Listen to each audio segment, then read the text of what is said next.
अच्छा, पूरे हफ्ते अल्लाह नहीं देखता है, सिर्फ जुमे के दिन देखता है। नहीं नहीं नहीं मौलवी साहब, ऐसी बात नहीं, आज जुमा है। ओ अच्छा, पूरे हफ्ते नमाज छोड़ी, गुनाह नहीं पड़ेगा, आज छोड़ दोगे तो गुनाह पड़ेगा, यानी उन दिनों में अल्लाह की तरफ से माफ है? नहीं मौलवी साहब, माफ नहीं है, लेकिन तो आज क्यों आए हो? आज जुमा है। अच्छा, जुमा है तो क्या हुआ? अरे मौलाना, अगर जुमे की भी नमाज नहीं पढ़ेंगे तो मोहल्ले वाले क्या कहेंगे, गांव वाले क्या कहेंगे, समाज के लोग क्या कहेंगे? देखो कितना बड़ा कमीना आदमी है, जुमे तक की नमाज नहीं पढ़ता। देखिए, एक वक्त की नमाज भी हमने पढ़ी, वो भी गांव वालों के डर से। जर्जी साहब हज करके आए हैं, अजान हुई नमाज पढ़ने चले गए। जर्जी साहब नमाज पढ़ने जा रहे हैं। हाँ जा रहा हूं यार, हज करके आया हूं, नमाज नहीं पढ़ूंगा। लोग कहेंगे हाजी होके नमाज नहीं पढ़ता, लोग कहेंगे मौलवी होके नमाज नहीं पढ़ता। नमाज भी पढ़ रहे हैं हम, और ये सोच रहे हैं कि अगर नहीं पढ़ेंगे तो मोहल्ले वाले कहेंगे मौलवी होके नहीं पढ़ता है, हाजी होके नहीं पढ़ता है। पता ये चला कि ये नमाज अब बेरूह है, इसके अंदर से रूह निकल चुकी है। अब ये नमाज मुर्दा है। जैसे मुर्दा इंसान की कोई कदर नहीं होती है, ऐसी मुर्दा नमाज की भी अल्लाह के यहां कोई कदर नहीं होगी। मुर्दा इंसान को हम कब्र में दफन कर देते हैं, ऐसी इस मुर्दा इबादत को अल्लाह डस्टबिन में डाल देगा, कूड़ेदान में फेंक देगा। ऐसी नमाज की अल्लाह को कोई हाजत नहीं है। यहां से अंदाजा लगाइए आप। इसी तरीके से अला हाज़ल कयास, सारी इबादतों को इसी पर कयास करिए। रोजा भी इबादत है, अल्लाह के डर से है तो ठीक। या अय्युहल्लज़ीना आमनू कुतिबा अलैकुमुस्सियामु कमा कुतिबा अलल्लज़ीना मिन क़ब्लिकुम लअल्लकुम तत्तक़ून। मुसलमानों, तुम्हारे ऊपर रमजान के रोजे फर्ज कर दिए गए हैं, जैसा कि तुमसे पहले के लोगों पर फर्ज कर दिए गए थे। लअल्लकुम तत्तक़ून, ताकि तुम्हारे अंदर तकवा पैदा हो जाए। देखिए, रोजा फर्ज क्यों किया गया? ताकि तुम्हारे अंदर तकवा पैदा हो जाए। और अल्लाह ने क्या कहा? कुतिबा अलैकुमुस्सियाम, लिख दिया गया है। फर्ज में और मकतूब में फर्क होता है। कुतिबा अलैकुमुस्सियाम, इसका मतलब यह है कि किसी भी हाल में माफ नहीं है। ये भी नमाज फर्ज है, रोजा भी फर्ज है, लेकिन नमाज और रोजे में फर्क इतना है। दोनों इबादतें फर्ज हैं, लेकिन इतना है, अभी मैंने कहा ना कि नमाज किसी भी कंडीशन में माफ नहीं है, और रोजा भी किसी भी कंडीशन में माफ नहीं है। यह रुखसत है लेकिन माफ नहीं है। लेकिन दोनों में फर्क क्या है? नमाज किसी भी कंडीशन में माफ नहीं, लेकिन मर्दों के लिए, औरतों के लिए उनकी एक कंडीशन में माफ है। देख रहे हैं आप, बताने की जरूरत नहीं है, आप समझदार हैं, जानते हैं। हमारी जिन माँ बहन बेटियों को पीरियड आता है, और फितरत है, ये उनका नेचुरल मामला है, तो जितने दिन उनको पीरियड आता है, इस पीरियड में जितनी नमाजें छूटेंगी ये उन औरतों के ऊपर से माफ हैं। इसको वो दोबारा कज़ा नहीं करेंगी, दोहराएंगी नहीं, पढ़ेंगी नहीं, अल्लाह की तरफ से बिल्कुल माफ। गौर कीजिए, जो नमाज मर्दों के ऊपर किसी भी कंडीशन में माफ नहीं, औरतों के ऊपर भी किसी कंडीशन में माफ नहीं। अगर औरत बीमार है लेकिन पाक है, नमाज पढ़ेगी। औरत अगर बिस्तर पर लेटी हुई है, बहुत बीमार है लेकिन होश है, लेकिन नमाज पढ़ेगी। हाँ, सिर्फ पीरियड के दिनों में उनके ऊपर से नमाज माफ है। किसी को 3 दिन, किसी को 5 दिन, किसी को 7 दिन पीरियड आता है। इतने दिनों में जो छूटेंगी उनकी नमाजें उनके ऊपर से माफ हैं। लेकिन रोजा ऐसा फर्ज है जो औरतों के ऊपर से इस कंडीशन में वो छोड़ेंगी तो, लेकिन अपने छूटे हुए रोजे दूसरा रमजान का महीना आने से पहले पहले वो पूरा करेंगी। यानी नमाज नहीं पढ़ेंगी, लेकिन छूटे हुए रोजे उनको पूरा करना है। इस कंडीशन को जरा समझ लीजिएगा। नमाज किसी कंडीशन में माफ नहीं, लेकिन मां बहनों के ऊपर से उनकी पीरियड में छूटी हुई नमाजें माफ हैं। कोई गुनाह नहीं है उनके ऊपर अगर उस कंडीशन में छोड़ती हैं तो। लेकिन अगर रमजान के महीने में पीरियड शुरू हो जाए तो नमाज भी छोड़ेंगी और रोजा भी छोड़ेंगी। मसलन आपके यहां 5:30 बजे सूरज डूब रहा है, 5:30 बजे रोजा इफ्तार का टाइम हो रहा है, और आपके घर की किसी भी औरत को 5:25 पर पीरियड शुरू हो जाए, यानी रोजा इफ्तार में सिर्फ 5 मिनट बाकी रहे, अभी 5 मिनट है लेकिन उसको 5:25 पर पीरियड आ गया, तो ये रोजा उसका नहीं माना जाएगा। अब तक जो रुकी थी उसका सवाब उसको मिलेगा, अल्लाह सवाब देगा, लेकिन इस रोजे को वो मानेगी नहीं। अब इस रोजे को भी बाद में पूरा करना है, और जितने रोजे इसके बाद छूटेंगे वो सब बाद में पूरा करना है। अब आप कहिए कि जर्जी साहब 5 ही मिनट तो रह गए थे, वो अपनी जगह पर अल्लाह उसके भूखा और प्यासा रहने की नीयत को जानता था, इसलिए उसको सवाब तो देगा, लेकिन रोजा उसका नहीं माना जाएगा, क्योंकि इफ्तार से पहले वो पीरियड्स के शिकार हो गई, इसलिए ये रोजा उसका बेकार का मतलब नहीं माना जाएगा। सवाब के एतबार से बेकार नहीं है, अल्लाह उसको, इस औरत को इस रोजे का सवाब देगा, लेकिन चूंकि पूरा नहीं कर पाई और उसको पीरियड आ गया, इसलिए इस रोजे की कज़ा बाद में वो करेगी। तो मेरे भाइयों, नमाज भी छोड़ेगी, रोजा भी छोड़ेगी, लेकिन नमाज को नहीं दोहराएगी, कज़ा करेगी, लेकिन रोजे जितने छूट जाएं वो बाद में पूरा करेगी। समझ लिया आपने इस मसले को। सफर में हैं आप, रोजा छोड़ सकते हैं, बाद में पूरा कर लीजिए। बहुत बूढ़े हो चुके हैं, रोजा नहीं रख सकते, अब आप बहुत कमजोर हैं, डॉक्टर ने मना कर दिया, तब भी रोजा माफ नहीं है, तब भी आपको एक मोहताज, एक मिस्कीन को खाना खिलाना होगा, फिदिया देना होगा, यानी उसके बदले में कुछ ना कुछ करना होगा। अगर बाप नहीं दे सकता तो उसका बेटा अपने बाप की तरफ से देगा। गौर कीजिए मेरे प्यारे साथियों, लेकिन एक मिस्कीन को, एक मोहताज को वो खाना खिलाएगा। आप अंदाजा लगाइए, फिदिया है ये। हाँ, अगर आप दायमुल मरीज हैं, डॉक्टर ने कह दिया है कि अब आप सही नहीं होंगे, जब तक आप जिंदगी है दवा खाते रहिए, अब आप रोजा नहीं, आपको सुबह दोपहर शाम हर वक्त दवा खाना है, तब आप रोजा छोड़ सकते हैं। लेकिन चूंकि दायमुल मरीज हैं, इसलिए रोजा तो आप न रखें, लेकिन उस रोजे के बदले में आपको भी एक फिदिया देना पड़ेगा, एक मिस्कीन को खाना आपको भी खिलाना पड़ेगा। तो ये याद रखिए, तो रोजे की रूह भी क्या है? तकवा। इसलिए अल्लाह ने फरमाया कि आए लोगों, अल्लाह के नबी कहते हैं कि कयामत के दिन हर इबादत का सवाब अल्लाह फरिश्तों से कहेगा मेरे बंदों को दे दो, लेकिन रोजे का इनाम अल्लाह खुद देगा। और क्या कहेगा? फ़इन्नहु ली व अना अज्ज़ी बिही, मेरे बंदों को रोजे का इनाम मैं इसलिए दूंगा कि रोजा मेरे बंदे ने सिर्फ मेरे लिए रखा है, इसलिए इनाम भी मैं अपने हाथ से दूंगा। तो रोजे की रूह क्या है? तकवा। कितने बेरोजगार ऐसे मिलेंगे आपको, रोजा इफ्तार की दावत करिए, आपके यहाँ इफ्तार में पहुंच जाएंगे और मुंह बना के बैठ जाएंगे, ऐसा लगेगा इनसे बड़ा कोई भूखा है ही नहीं, इनसे बड़ा कोई प्यासा नहीं है, और वो बेरोजगार हैं लेकिन आपके इफ्तार में आए हैं। अब कौन जानता है कि रोजे से हैं कि नहीं? अल्लाह ही तो जानता है।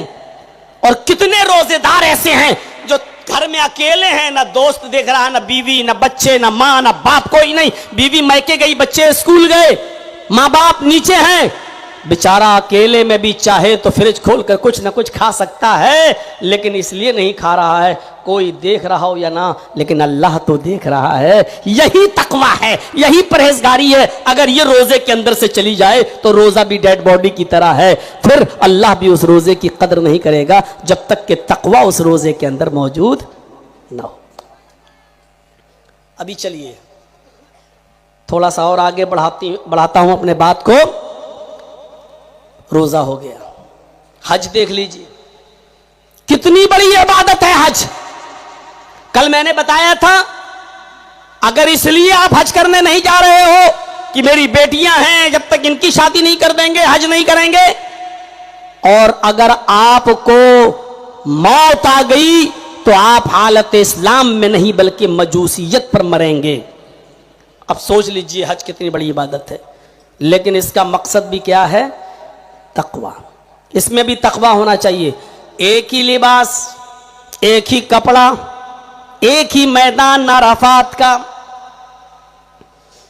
अफ्रीका का भी आदमी है, इंडोनेशिया का भी है, पाकिस्तान का भी है, हिंदुस्तान का भी है, मलेशिया का भी है, कुवैत का भी है, दुबई का भी है, आजरबाईजान का भी है, उर्दू का भी है, फिलिस्तीन का भी है, शाम का भी है, इराक का भी है, ईरान का भी है, मिस्र का भी है।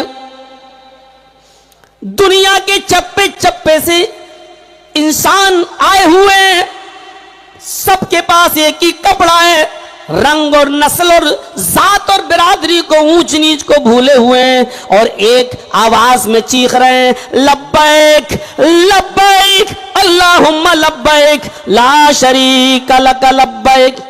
गौर करो एक एक जुमले पर, लब्बैक लब्बैक, मैं हाजिर हूं, मैं हाजिर हूं, अल्लाहुम्मा लब्बैक, अल्लाह मैं हाजिर हूं।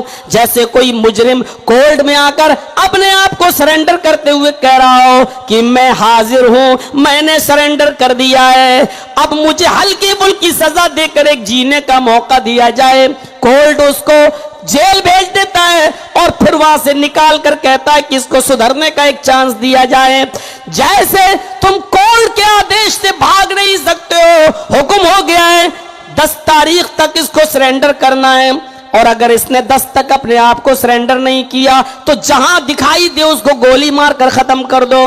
तो अब 10 से पहले आदमी अपने आप को सरेंडर कर देता है। ऐसे ही दुनिया के चप्पे चप्पे से आया हुआ इंसान अपने आप को सरेंडर कर रहा है। अय अल्लाह, मैं अपने बाप से गुनाह छिपा सकता हूं, अपनी बीवी से छिपा सकता हूं, अपने रिश्तेदारों से छिपा सकता हूं, अपने दोस्तों से छिपा सकता हूं, लेकिन तेरी नजरों से तो जल नहीं। आज हम अपने सर पर गुनाहों की गठरी लाद कर लाए हैं। अय अल्लाह, मैंने अपने आप को तेरे आगे सरेंडर कर दिया है, हाजिर हूं, अय अल्लाह मेरे गुनाहों को बख्श दे। ऊपर से आवाज आती है, आए फरिश्तों गवाह रहना, मैंने अपने बंदों के गुनाह को इस तरह माफ कर दिया है, कमा वालदतहा उम्मुहा, जैसा कि इनकी माओ ने आज ही इनको जन्म दिया है, जैसे इनकी माओ ने आज ही को पैदा किया है।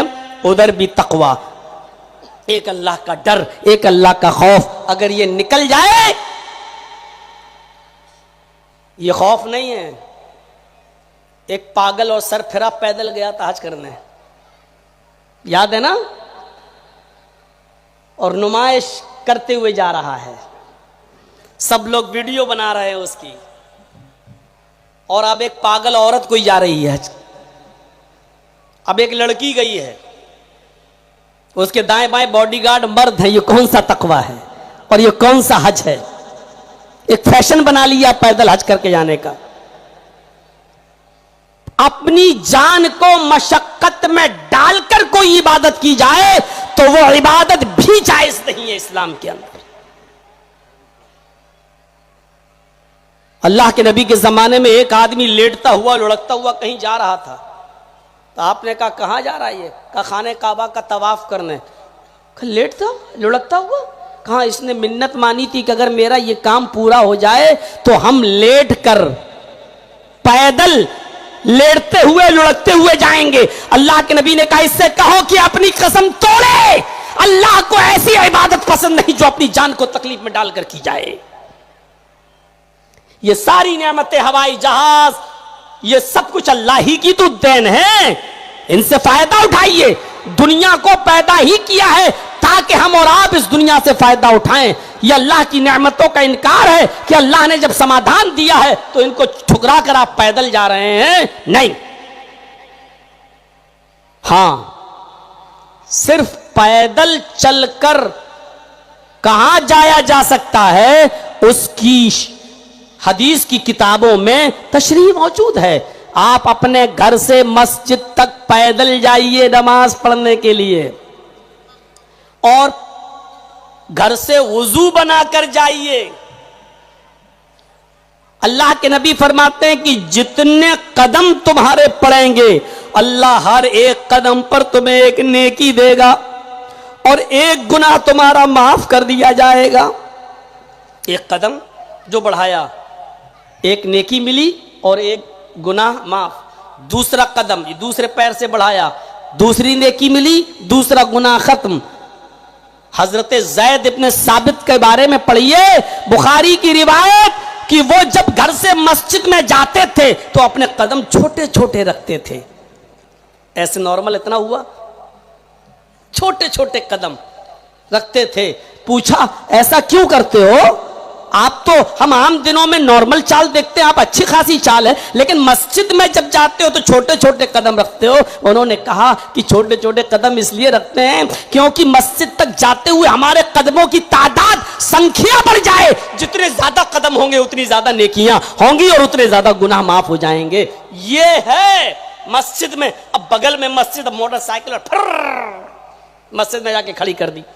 अरे सरदार साहब तो ठंडी हो गई होगी।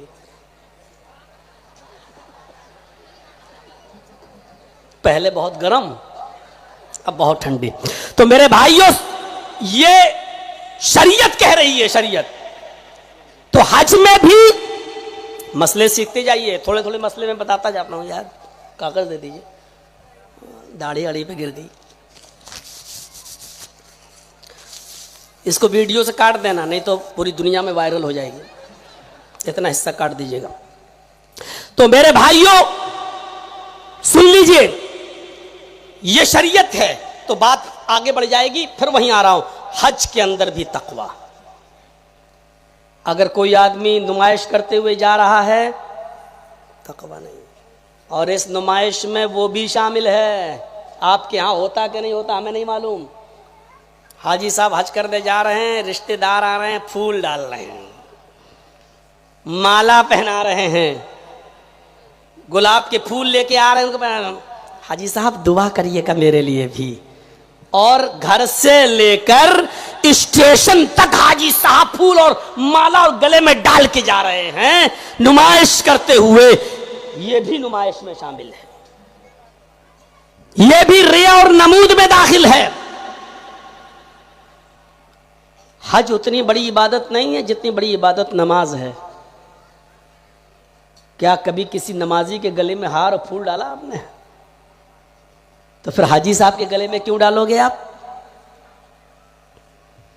ठीक है, मिठाई के डब्बे तक तो ठीक है, जब जा रहे हो लीजिए भाई, एक मिठाई का डब्बा ले लीजिए। हाजी साहब जा रहे हैं आप, अल्लाह ताला आपके हज को कबूल फरमा। ये तरीका होना चाहिए। अल्लाह ताला आपके हज को कबूल फरमाए और आप हमारी बस्ती को भी वहाँ पहुँचकर अपनी दुआओं में याद रखें। आप हमें भी अपनी दुआओं में याद रखें। एक बात बता दूँ ना, आप कितने भी लोग कहिए मेरे लिए दुआ करिएगा, हाजी साहब खास मेरे लिए दुआ करिएगा, कोई करता वर्ता नहीं है। सुन लीजिए, कितने लोगों के लिए वो दुआ करेगा? कितने लोगों के लिए? एक आम चीज, आम दुआ कहिए क्या, बस वो दुआ मुख्तसर है, आदमी कर सकता है। अल्लाह मेरी बस्ती के ऊपर रहमत फरमा, अल्लाह मेरी बस्ती वालों को तू नमाजी बना दे, आय अल्लाह मेरी बस्ती वालों को किताब और सुन्नत पे चलने वाला बना दे। इसमें सब शामिल है, आप भी शामिल हो गए।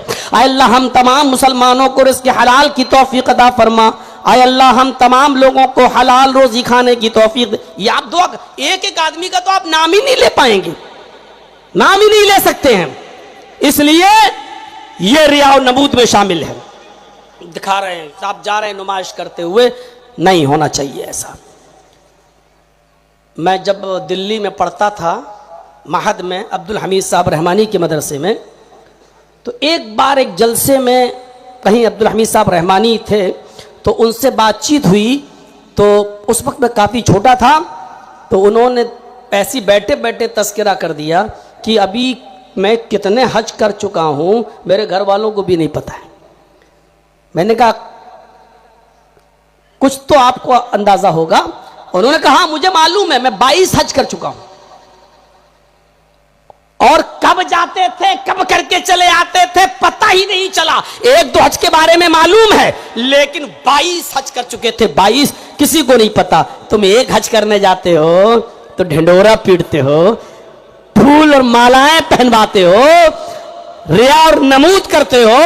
इतना ही नहीं, अगर आपके 7, 8, 10 साल का बच्चा अगर पहला रोजा रख ले तो शानदार पार्टी होती है। क्या हुआ, मेरे बच्चे ने रोजा रखा है, रोजा कुशाई है, आज रोजा खुलवा रहा हूं मैं, मेरे बच्चे ने रोजा रखा है। अभी से ही उस बच्चे के अंदर तकब्बुर पैदा कर रहे हैं आप। आगे चलकर यह बच्चा वही काम करेगा जो आप कर रहे हैं। आपके बच्चे ने अगर रोजा रख लिया तो आप कहिए कि अल्लाह तेरे नबी का फरमान है, मैं वही कर रहा हूं। आपको जरूरत क्या तमाम लोगों को अपने घर पे बुला के ये बताने की कि मेरा बच्चा रोजे से रहे, आज मेरे बच्चे का पहला रोजा है।